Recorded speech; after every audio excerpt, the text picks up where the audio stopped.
Good morning, everybody. You are once again most welcome in our channel Chemical Guru. Dear students, इस channel पर class 9 to 10th complete science NCERT and class 11 to 12th complete chemistry plus higher level chemistry कराई जाती है। और इसके बाद यहाँ मैं बता दूँ कि क्लास 9th का चैप्टर नंबर 2 साइंस का इज मैटर अराउंड अस चल रहा था, जिसमें हमने अभी तक 8 पार्ट अपलोड कर दिए। This is the part number 9। Okay, तो ये पार्ट 9 में अपलोड कर रहा हूँ। इसमें एक्चुअली टोटली अभी क्वेश्चन आंसर वगैरह कुछ इन टेक्स्ट के बचे हुए थे, कुछ एक्सरसाइज के, बाकी तो सब कुछ करा दिया है। तो हम थोड़ा जल्दी जल्दी देख लेते हैं फास्ट से। क्वेश्चन फर्स्ट है, जैसे कुछ आंसर में जैसे लिख रखे हैं, how will you separate a mixture containing kerosene and petrol difference in their boiling point more than 25 degree Celsius. तो जैसा कि मैंने आपको बताया था, अगर डिफरेंस 25 डिग्री सेल्सियस से ज़्यादा का होता है तो वहाँ पर कौन सा मेथड यूज करेंगे, तो इसका आंसर हो जाएगा सिंपल डिस्टिलेशन मेथड। ओके, तो आप इस तरह से इसको देख सकते हैं, सिंपल डिस्टिलेशन मेथड यहाँ पर यूज करेंगे, सिंपल डिस्टिलेशन मेथड। इसके अलावा अगर जैसे आपसे पूछा जाता है यहाँ पर जो है, ये तो सिंपल डिस्टिलेशन मेथड हो गया। दूसरा क्वेश्चन, अगर आपसे ये कह दिया जाता है कि अगर 25 डिग्री सेल्सियस से कम उनके बीच का बॉइलिंग पॉइंट का डिफरेंस होता है, तो आप इसका आंसर बताते हैं fractional distillation method. Question number 2 की बात कर लेते हैं। तो देखो इसमें क्या है कि name the technique to separate butter from curd. ठीक है, तो बटर फ्रॉम कर्ड, कर्ड से बटर सेपरेट करने के लिए ऑलरेडी बता चुके हैं सेंट्रीफ्यूगेशन मेथड है, सेंट्रीफ्यूगेशन मेथड यहाँ पर यूज करते हैं। और इसके अलावा सेकंड है साल्ट फ्रॉम सी वाटर। इसके लिए देखो मैंने लिख रखा है ऑलरेडी, इवेपोरेशन यूज करते हैं या फिर क्रिस्टलाइजेशन मेथड का भी यूज कर सकते हैं। इवेपोरेशन या फिर हम क्रिस्टलाइजेशन का यूज कर सकते हैं। और इसके अलावा नेक्स्ट है कैम्पर फ्रॉम साल्ट। तो सभी लोग जानते हैं इसके लिए क्या यूज करेंगे, सब्लिमेशन प्रोसेस यूज कर लेंगे। तो ये आंसर इसका हो जाएगा सब्लिमेशन। और इसके बाद क्वेश्चन थर्ड है, what type of mixture are separated by the technique of crystallization. Crystallization technique के द्वारा किस टाइप के मिक्सचर को सेपरेट आउट कर सकते हैं। तो इसका आंसर मैं लिखा देता हूँ यहाँ पर, पूरा नहीं आंसर आ पाया यहाँ पर क्वेश्चन में। A mixture in which one component is less soluble, in which one component is less soluble, one component is less soluble। मतलब जैसे आपने 2 कंपोनेंट ले रखी, उसमें से एक कंपोनेंट लेस सॉल्युबल है, as a impure sample, as a impure sample, as a impure sample of, जैसे कि कौन कौन से ले सकते हैं, KNO3 है इम्प्योर सैंपल, इसका ले सकते हैं, KNO3 है, याद करो। पोटाश एलम को भी ले सकते हैं, ये मैंने ऑलरेडी पढ़ाया हुआ है, पोटाश एलम। इसके अलावा ले सकते हैं कॉपर सल्फेट CuSO को।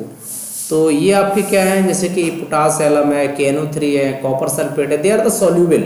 इनके साथ कोई अदर इम्प्योरिटी है, तो उससे अगर इनको अलग करना है, KNO3 को या पोटाश एलम या फिर कोई CuSO4, इन्हें सेपरेट करना है दूसरी इम्प्योरिटी से, तो हम क्रिस्टलाइजेशन मेथड का यूज करते हैं। बेसिकली इसमें क्या होता है, वन कंपोनेंट लेस सॉल्युबल होता है, अदर कंपोनेंट यहाँ पर मोर सॉल्युबल होता है। तो इस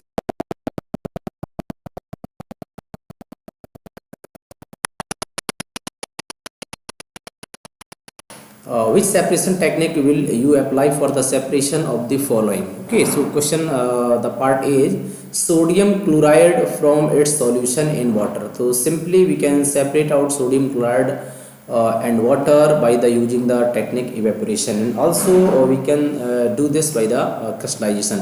Second, ammonium chloride from a mixture containing sodium chloride. Okay, so we have to separate the mixture of the ammonium chloride, right, NH4Cl, ammonium chloride and sodium chloride. So this is very easy, this is can do by the process of sublimation. Second, a small piece of metal in the engine oil of car. Okay, a small piece of metal, that means they are just simply attracted by the magnet, and engine oil. Okay, so we have to separate these metal pieces and the engine oil. So simple technique, filtration. Okay, we can use the filtration. So next one is D, different pigments from an extract of flower petals. Okay, flower petals, so we can separate the different pigments of the flower petals. So we use the technique that is the here chromatography. Okay, so the technique used is chromatography, right? We can write here chromatography technique. So we have already explained in detail the chromatography technique. Okay, so you can study in deeply by I think I explained this in the lecture 7. Okay, so now question number E part, butter from curd, very easy, centrifugation, oil from water, separating funnel, and tea leaves from tea, simply filtration, iron pins from sand, magnetic separation, and wheat grains from husk, winnowing. Okay, next one is fine mud particles suspended in the water, that is sedimentation.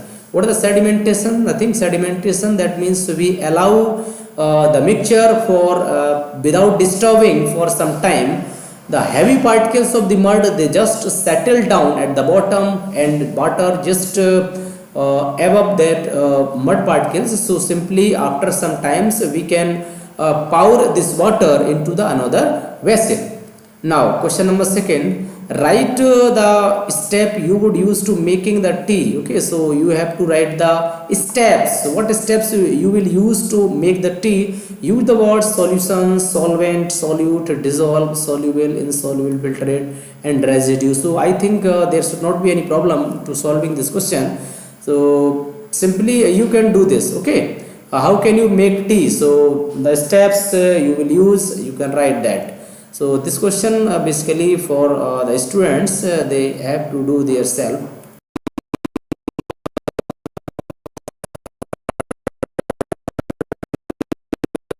देखेंगे, Pragya tested the solubility of 3 different substances at the different temperatures and collected the data as given below. Results are given in the following table. As the grams of substance dissolved in 100 gram of, ये थोड़ा सा याद रखना कि जो 100 ग्राम of water, किसी की भी सॉल्युबिलिटी जो हम चेक करते हैं तो this is in the 100 gram of water. Okay, जैसे मान लो हमने कहा 20 ग्राम सॉल्युबिलिटी है, तो 20 ग्राम कोई सॉल्यूट है वो 100 ग्राम वाटर में डिजोल्व है. Form the saturated solution. तो यहाँ कुछ मुझे डाटा दे रखा है, गिवन है. तो यहाँ देखेंगे क्वेश्चन नंबर फर्स्ट बन रहा है, what mass of the potassium nitrate would be needed to produce a saturated solution of the potassium nitrate. मुझे सैचुरेटेड सॉल्यूशन बनाना पोटेशियम नाइट्रेट का in the 50 gram of water. तो what mass of potassium nitrate, potassium nitrate का कितना मास required होगा. तो देखो यहाँ पर कुछ जो सैचुरेटेड सॉल्यूशन के डाटा दे रखे हैं, पोटेशियम नाइट्रेट की बात कर रहा था. देखना ध्यान से पोटेशियम नाइट्रेट में, और टेम्परेचर का यहाँ पर वेरी इंपॉर्टेंस है क्योंकि टेम्परेचर 313 केल्विन दे रखा. तो आप देखेंगे ये है 313 केल्विन टेम्परेचर. इस टेम्परेचर पर देखो तो 62 ग्राम इसकी सॉल्युबिलिटी है. सॉल्युबिलिटी 62 ग्राम है, बट हमने कहा था ये 62 ग्राम 100 ग्राम ऑफ सॉल्वेंट में है, लेकिन आपसे पूछा कितना गया 50 ग्राम. तो जब 50 ग्राम सॉल्वेंट होगा, अभी 100 ग्राम में अगर आप देखेंगे 62 gram of potassium nitrate dissolve हो सकता है, तो यहाँ पर 50 ग्राम में कितना डिजॉल्व होगा. तो it's answer is 31 gram. Very easy question. Part B है, Pragya makes saturated solution of the potassium chloride in water at 353 kelvin.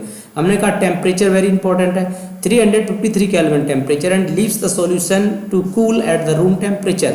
पहले तो इसको क्या करता है कि जो प्रज्ञा है 353 केल्विन टेम्परेचर पर इसको सैचुरेटेड सॉल्यूशन को प्रिपेयर करती है. इसके बाद उस सॉल्यूशन को कूल करने के लिए लीव कर देती, छोड़ देती है. तो क्या होगा, what would she observe as the solution cools. Solution cool हुआ तो उसने क्या ऑब्जर्व किया. तो देखो 353 केल्विन टेम्परेचर रूम टेम्परेचर से काफ़ी ज़्यादा है. इसका मतलब क्या है, सॉल्युबिलिटी. और ये बात भी आपको पता होनी चाहिए कि सॉल्युबिलिटी जो है सॉलिड की, किसी भी सॉलिड की सॉल्युबिलिटी क्या होती है, टेम्परेचर के राइज करने पर वो क्या होती है, इंक्रीज करती है. तो यहाँ पर क्या होगा, 10 सॉल्युबिलिटी अब, और ये रूम टेम्परेचर से तो ज़्यादा 353 केल्विन टेम्परेचर, तो इट मीन्स क्या होगा, यहाँ पर जो सॉल्युबिलिटी है वो डिक्रीज कर जाएगी. The solubility decreases at the room temperature. और रूम टेम्परेचर कितना होता है 298 केल्विन.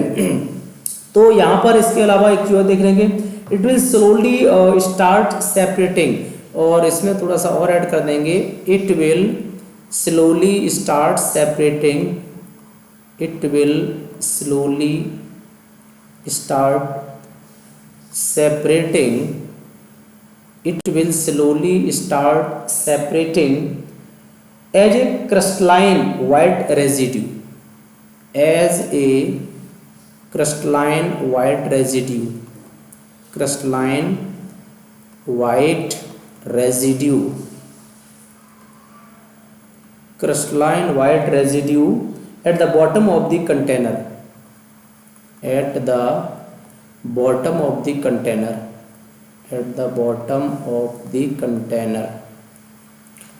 ओके, तो इट मीन्स क्या हो रहा है कि ये आपका एज ए क्रिस्टल के रूप में सेपरेट आउट हो जाएगा। जैसे भी टेम्परेचर डाउन होगा तो इसमें जो आपका क्या ले रखा था आपने, पोटेशियम क्लोराइड KCl के क्रिस्टल्स आपको ऑब्टेन हो जाएंगे। तो ये लिख के कि solubility decreases at the room temperature, इतना पार्ट इसमें और ऐड कर देना।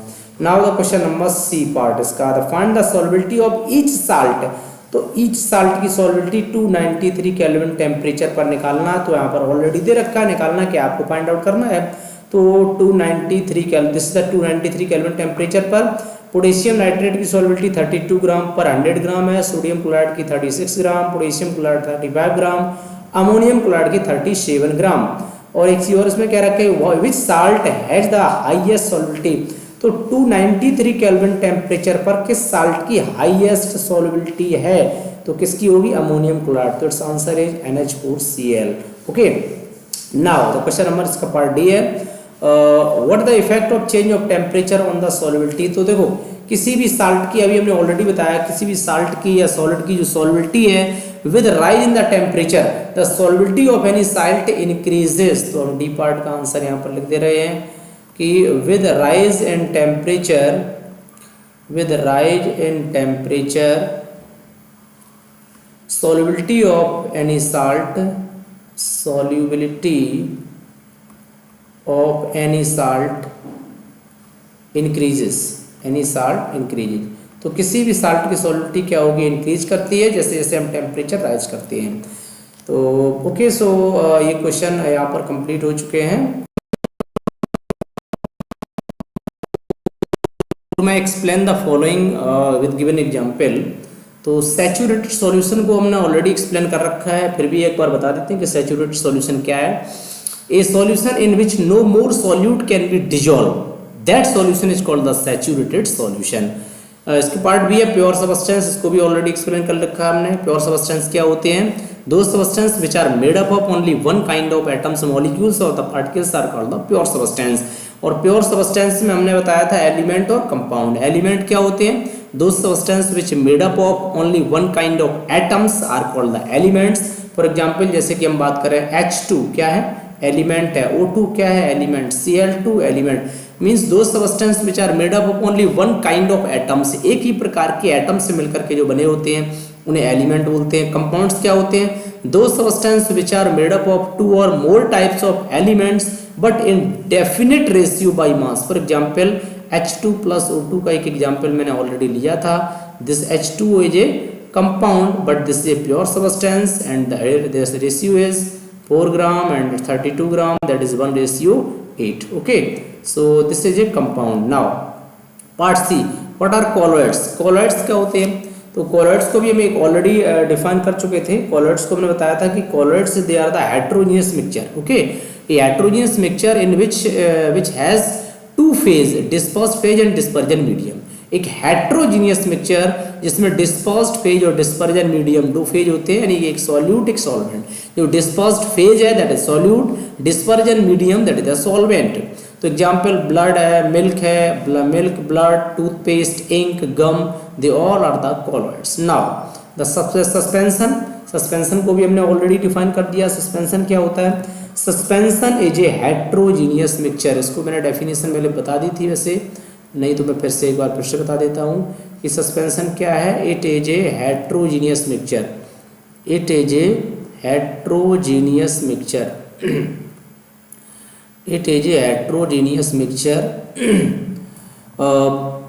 in which the solid particles are spread, in which the solid particles, in which solid particles are spread, in which solid particles are spread, in which solid particles are spread through the liquid, through the liquid without dissolving in it. वो उसमें completely dissolve नहीं होते हैं, उसी में बने रहते हैं ना, without dissolving in it, completely dissolve नहीं होते हैं, विदाउट डिजॉल्विंग इन इट, तो इसको हम बोल देते हैं सस्पेंशन। ओके, एग्जाम्पल जैसे ले सकते हैं कि आपने सैंड प्लस वाटर, क्या होता है, सस्पेंशन होता है ना। एक एग्जाम्पल दे देता हूँ, वैसे और भी हो सकते हैं। सैंड प्लस वाटर, ये एक सस्पेंशन हो जाएगा। मडी वाटर भी क्या हो जाएगा, एक सस्पेंशन हो जाएगा। ठीक है, तो इस तरह से और भी एग्जाम्पल इसके हो सकते हैं। Now question number 5, classify each of the following as a homogeneous और हेट्रोजीनियस मिक्सचर। तो होमो के लिए हमने HO लिख दिया है। सोडा वाटर होमोजीनियस मिक्सचर है, वुड हेट्रोजीनियस मिक्सचर है, air homogeneous mixture, soil heterogeneous mixture, vinegar homogeneous mixture है, filtered tea homogeneous mixture. Now question number 6, how would you confirm that the colourless liquid given to you is pure water. आप कैसे कहेंगे कि जो colourless liquid आपको given है that is the pure water. तो इसको समझने के लिए बस एक बात याद रखना कि प्योर वाटर का जो बॉइलिंग पॉइंट होता है 100 डिग्री सेल्सियस। मान लो आपको जो भी लिक्विड दे रखा है, आपने क्या करेंगे, सबसे पहले फिल्टरिंग द गिवन लिक्विड। जो भी लिक्विड हम देखेंगे, जो भी लिक्विड हमें दे रखा है और ये आइडेंटिफाई करना है कि क्या ये प्योर वाटर है, तो सबसे पहले उस लिक्विड को फिल्टर आउट करेंगे। फिल्टरिंग करने के बाद फिर देखेंगे अगर वो अच्छी तरह से फिल्टर हो जाता है और उसमें कुछ भी रेसिड्यू नहीं बचता है, मीन्स कुछ भी प्रेसिपिटेट नहीं बचता है, तो हम कहेंगे कि this is a pure water. और दूसरी बात हम ये भी देख लेंगे बॉयल करके कि वो 100 डिग्री सेल्सियस पर ही बॉयल होना चाहिए, आगे पीछे बॉयल नहीं होना चाहिए। अगर कुछ भी उससे पहले हो रहा है या बाद में हो रहा है 100 डिग्री सेल्सियस के, तो इट मीन्स उसमें कुछ ना कुछ मिलावट है, मिक्सिंग है। तो now question number 7, which of the following material fall in the category of pure substance. तो सिंपल है, आइडेंटिफाई करना है कौन से सब्सटेंस हमारे प्योर सब्सटेंस हैं और कौन से यहाँ पर कंपाउंड है। तो देख लेते हैं कि कंपाउंड भी प्योर सब्सटेंस में ही आ जाते हैं, जैसे कि आइस है, तो आइस हमारा एक क्या है, कंपाउंड है, प्योर सब्सटेंस में आएगा। और इसके बाद मिल्क मिक्सचर में आएगा। आयरन एक प्योर सब्सटेंस है बट एलिमेंट है। अभी बताए थे हमने प्योर सब्सटेंस 2 टाइप्स के होते हैं, एलिमेंट और कंपाउंड, तो दोनों ही प्योर सब्सटेंस में आ जाएंगे। हाइड्रोक्लोरिक एसिड एक मिक्सचर में आ जाएगा। कैल्शियम ऑक्साइड, कैल्शियम ऑक्साइड क्या है, ये आपका एक कंपाउंड है बट प्योर सब्सटेंस है। इसी तरह से देखो मरकरी, मरकरी एक एलिमेंट है बट प्योर सब्सटेंस है। इसके बाद देखो हम देखेंगे brick, wood, air, they all are the mixtures. Now question number 8 की बात करते हैं। तो देखो identify the solution among the following mixtures. तो मुझे सॉल्यूशन आइडेंटिफाई करना है, ठीक है, सॉल्यूशन बताने इसमें कौन कौन से हैं। तो सॉल्यूशन में जैसे सी वाटर, तो सी वाटर आपका क्या है, एक सॉल्यूशन है, ठीक है। इसके बाद देखो नेक्स्ट इसका आगे का पार्ट हम देख लेते हैं कि यहाँ से देखो क्वेश्चन नंबर जो मैं कर रहा था, ये 8 वाला क्वेश्चन कर रहा था, सॉरी 7th वाला क्वेश्चन था। तो नहीं 7th मैंने कर लिया था, क्वेश्चन नंबर 8 ही था। 8 में हमने देखा सी वाटर, सी वाटर आपका क्या था, सी वाटर एक सॉल्यूशन है। और इसके अलावा जो हमारा एयर है ये भी एक सॉल्यूशन था।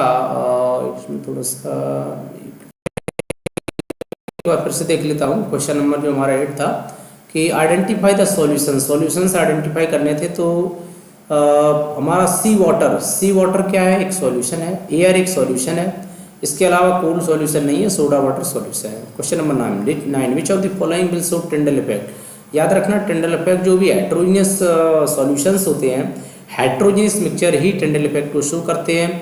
तो मिल्क एक हेट्रोजीनियस मतलब सॉल्यूशन है, इसको हम कॉलर्ड्स में भी आ जाता है, तो it can show the Tyndall effect. और इसके अलावा स्टार्च सॉल्यूशन ये भी हेट्रोजीनियस सॉल्यूशन है, तो ये भी टिंडल इफेक्ट शो करेगा। Now question number 10, classify the following as element. तो एलिमेंट के लिए मैंने ई लिख रखा है, कंपाउंड के लिए सी लिखा है मैंने, और एंड द मिक्सचर के लिए हमने शॉर्ट में एम लिख दिया है। तो सोडियम एक एलिमेंट है, ओके। तो ये आपका सॉइल क्या है, सॉइल इज ए मिक्सचर है। शुगर सॉल्यूशन मिक्सचर है। सिल्वर एलिमेंट है। कैल्शियम कार्बोनेट एक कंपाउंड है। टिन एक एलिमेंट है। सिलिकॉन एक एलिमेंट है। तो इस तरह से एलिमेंट और कंपाउंड फर्स्ट की बात करते हैं, कोल एक मिक्सचर है, राइट। एयर एक मिक्सचर है, सोप एक मिक्सचर है, मीथेन एक कंपाउंड है, carbon dioxide is a compound, blood is a mixture. Which of the following are the chemical changes, तो इसको हमने काफ़ी कुछ चेंज आपको ऑलरेडी बताए थे। ग्रोथ ऑफ प्लांट एक केमिकल चेंज है, rusting of iron chemical change है, mixing of iron filings and the sand this is a iron filings और सैंड को मिलाओगे तो this is a physical change. Okay, so इसमें केमिकल चेंज फिलहाल आपको बताने थे। Cooking of food chemical change, digestion of food chemical change, freezing of water physical change, burning of candle. अगर देखो एक वर्ड आया बर्निंग जब भी कभी वर्ड आएगा तो आप कहेंगे वो that is physical chemical change आएगा। अगर कहीं आ जाए मेल्टिंग ऑफ कैंडल वैक्स को मेल्ट किया जाए that is the physical change. तो माय डियर स्टूडेंट्स, हमने क्लास ये 9th का chapter number 2 is matter around us के complete with example in text और एनसीईआरटी क्वेश्चन पूरा मैंने कंप्लीट कर दिया है। तो ये आपका लेक्चर नंबर 9 था। तो इन 9 लेक्चर्स में आपका पूरा का पूरा चैप्टर 2 इज मैटर अराउंड इस कंप्लीटली फिनिश हो गया है। इस 9 लेक्चर्स, इससे पहले अगर आपने 8 लेक्चर्स नहीं देखे हैं तो उन सबको देख लीजिएगा। फिर इस चैप्टर को देखने के बाद आई होप दैट कि आपको इस चैप्टर से रिलेटेड किसी भी क्वेश्चन में प्रॉब्लम नहीं होगी। तो डियर स्टूडेंट्स, अगर वीडियो अच्छा लग रहा हो तो आप अपने फ्रेंड्स में, जो भी आपके फ्रेंड्स हैं, उन्हें शेयर कर दीजिएगा, चैनल को लाइक और सब्सक्राइब कर दीजिएगा। Thank you. जय हिंद, जय भारत।